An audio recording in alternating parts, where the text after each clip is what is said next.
Kalau alam ini penciptaannya di sini, malam ni di sini, maka kiamat selepas ni. Dia tak ada jarak dah. Dia sudah tak ada jarak. Kita umat terakhir ini, umat hujung kepada yang paling akhir ini, sedang menyaksikan alam ini menghembuskan nafas yang terakhir. Sebab tu musim dia tak menentu. Kemudian kita sedang mengira tanda-tanda kecil kiamat satu-satu. Tapi kena belajar dah. Belajar baru nampak. Sebab tanda kecil kiamat tu pun mencecah ratus. Kalau kita tak belajar, kita tak tahu yang mana satu. Maka kita ni, saya dan kita semua malam ni, kita ada ujung. Sudah di penghujung. Yang paling menyedihkan untuk umat Nabi Muhammad yang 2019 ni, tuan-tuan, dua berita yang paling buruk yang tidak pernah diinginkan oleh mana-mana Nabi dan mana-mana Rasul.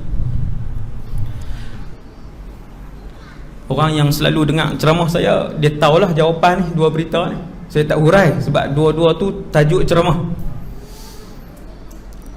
Dua berita, keadaan, peristiwa yang paling malang yang akan dilihat oleh umat Muhammad sallallahu alaihi wasallam.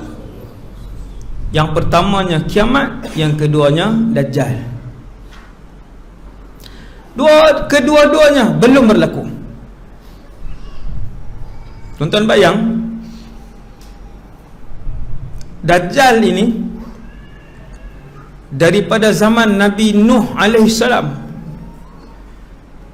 alam terawal dan manusia terawal dulu, Nabi Nuh AS dan Nabi-Nabi yang tak paling awal, kesemuanya berdoa, ya Allah, selamatkanlah kami dari fitnah Dajjal. Punya bahaya fitnah Dajjal ni.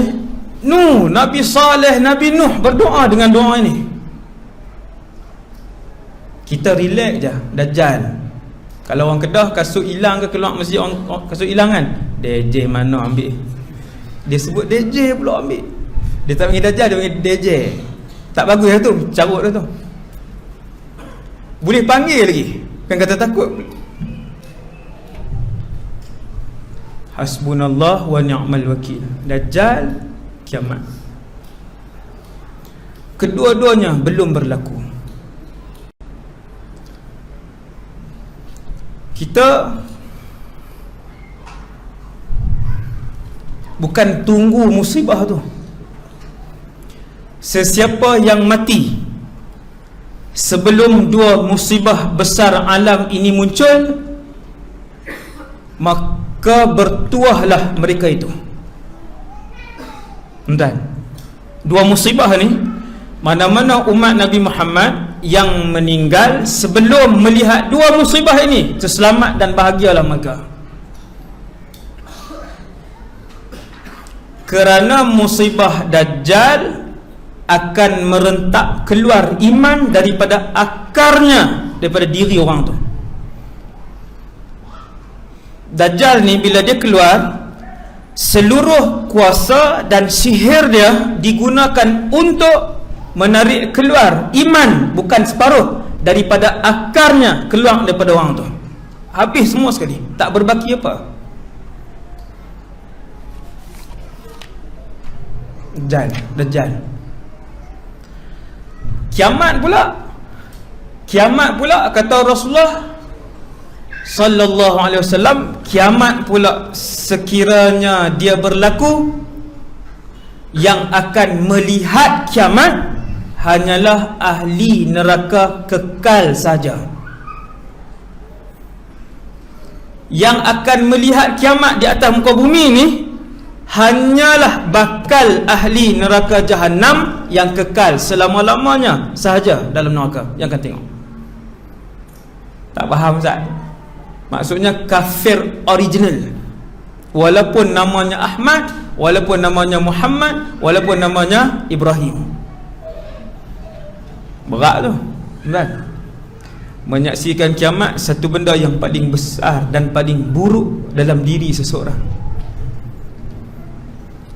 Dia tak, sebab beberapa jam sebelum kiamat,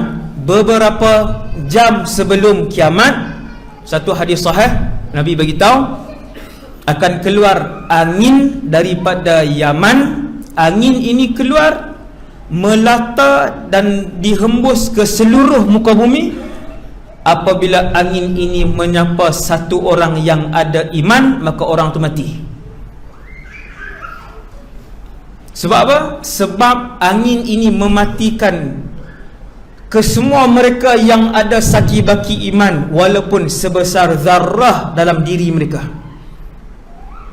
Tuan-tuan faham tak ni? Berapa jam sebelum kiamat, sebelum malaikat Israfil tiup sangkakala, sebelum dia tiup sangkakala, beberapa jam, saya tak sebut hari sebab dia sekejap je, berapa jam sebelum kiamat, angin ini keluar, dia pergi ke seluruh bumi. Apabila kena pada seorang Islam, walaupun iman yang ada hanyalah sebesar zarrah, sebesar zarrah je iman ada, dia tetap mati.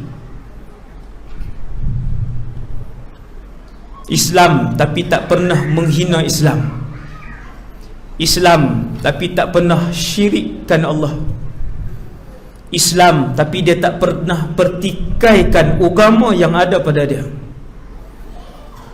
Ya, dia tak salat, ya dia tak puasa, ya dia buat dosa besar, tapi dia tak pernah untuk berbangga depan orang ramai dia buat dosa besar.